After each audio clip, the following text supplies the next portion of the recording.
What's up, Guardians? Haaaterade here, and today we're going to take a trip down memory lane with this explosive Titan build that combines some of the best mods of old and pairs them with new weapons in Season of the Risen. This solar build will have you clearing entire rooms of ads and ramping up solar damage from all sources while healing you and keeping you in the fight. You're not going to want to miss out on this one. Before getting into the build and going over how insanely strong it is, if you find this video to be helpful, then a like is greatly appreciated, as it helps me with the YouTube algorithm, as well as subscribing to the channel for future Destiny 2 content. Now, in Season of the Risen, we've seen a massive rise in the use of Void subclasses thanks to their rework and Void 3.0. Arc and Solar subclasses have seen less use and even still have mainly only been a focal point for niche encounters or abilities. That changes today as we go over one of the best Solar builds this season that will also have usage when Solar 3.0 comes out later this year. On top of that, I'll be including one of the more underutilized Solar-based exotic armor pieces for the Titan. Today's build relies heavily on two things. The first is the exotic boots for the Titan, the Path of the Burning Steps, and the second and most important part of this build, Warmind Cells. Yes, you heard me correctly, Warmind Cells. I know what you're thinking, dude. Those things are terrible after the nerf and are completely useless. I can understand why you might think that given the severity of the nerf to several Warmind Cell mods and their effectiveness. However, one of the most potent variables in the usage of these Warmind Cells has made an appearance this season. On top of that, we'll review just how potent these Warmind Cells are when used in conjunction with some of the new seasonal weapons, in addition to their effective usage. Kicking things off with our Solar Titan subclass, you've got three options. This is important to note for Season of the Risen and will change drastically upon the release of Solar 3.0. Given that Solar subclasses currently use the old subclass tree option, we can go over the benefits of one tree versus the other two. For top tree, Code of the Fireforge, the only real benefit I see with this is the Hammer Strike Solar Melee. While this allows you to debuff anything hit with it by 30%, I just don't see it being viable in most endgame PvE. Certainly fun to use, not very practical in the long run. On to middle tree hammers, Code of the Devastator, this ramps things up a notch, with Roaring Flames allowing your abilities to do more damage, up to a ×3 stack totaling a 120% increase in ability damage, and a throwable hammer melee that when paired with Inferno Whip can stun unstoppable champions this season. You've got a serious contender. However, I think the best option for this build is the bottom tree Code of the Siegebreaker for one reason and one reason alone: Sunspots. Sunspots keep your abilities up with a decrease to charge time when the Sun Warrior perk is active. In addition to that, final blows with your solar abilities will heal you, playing nicely into this build. Let's take a quick look at some of the information surrounding Warmind Cells and some of the more popular mods. At base value, Warmind Cells have an explosion or effective range of 6 meters. And that's not very far at all, especially considering the old 10-meter range pre-nerf. Even by extending the range with a particular mod, you'll only be able to reach this original 10-meter distance. In addition to that, the current damage of the actual explosion from a Warmind Cell is now anywhere from 50 to 250 damage, depending on how close the target is to the explosion. Lastly, bonus solar damage from explosions is currently at a range of 25 to 100 damage, again based on the proximity to the blast. All that being said, the build we're about to go over ties a lot of these together in addition to bonus solar damage. Jumping into the build itself, we'll first go over the mods and how they synergize with both the choice of exotic armor and some seasonal weapons. With this build, we're going to focus on three Warmind Cell mods in particular. First and foremost, we have Global Reach, which states that Warmind Cells you create affect and damage targets at a greater distance. Like we talked about before, this brings the range of Warmind Cells from its base value of 6 meters up to 10 meters, allowing you to do damage across a greater area.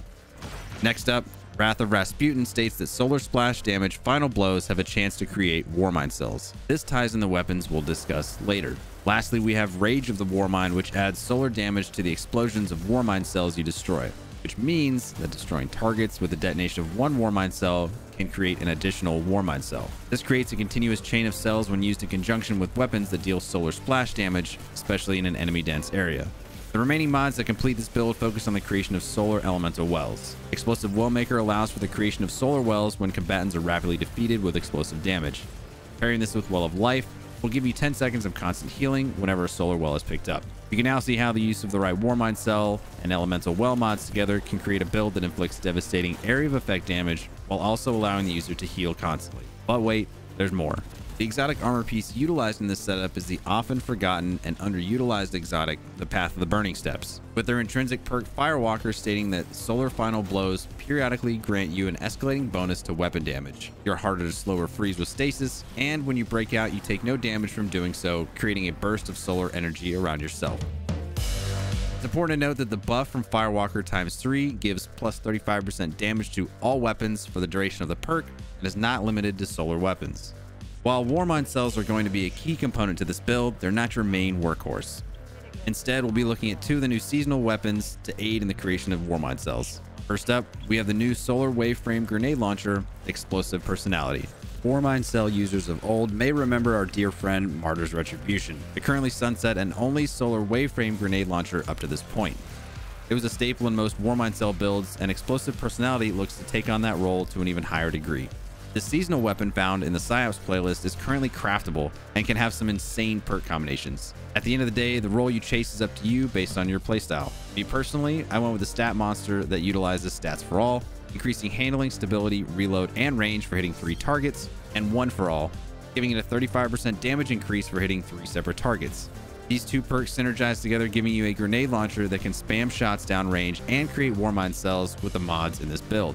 On top of that, this grenade launcher has the intrinsic perk Land Tank, which can give you up to 15% damage resistance and 30 resilience when the trait is active. Initially, this perk has a duration of 5 seconds, but that can be extended with the seasonal helmet mod Psionic Forging 2, increasing this to 9 seconds.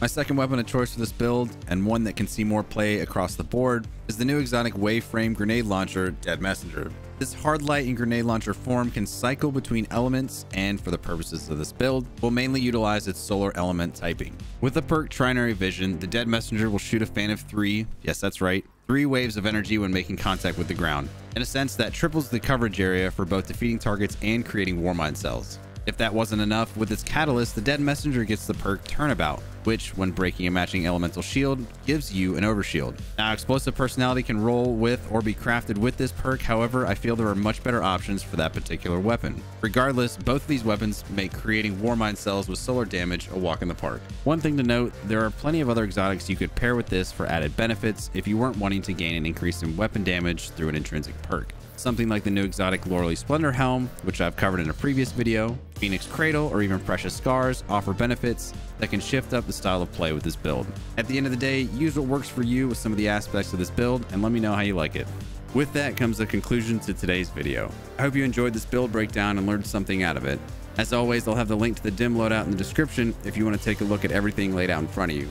If you enjoyed this video or found it at all helpful, then a like is greatly appreciated. Subscribe for more Destiny 2 content, and feel free to check out this build and many more live over on Twitch at twitch.tv/Haaaterade. I stream 3 to 4 days a week and would love to have you swing by and check out the channel. That's it. I'm done. I'm out. I'll see you all in the next one.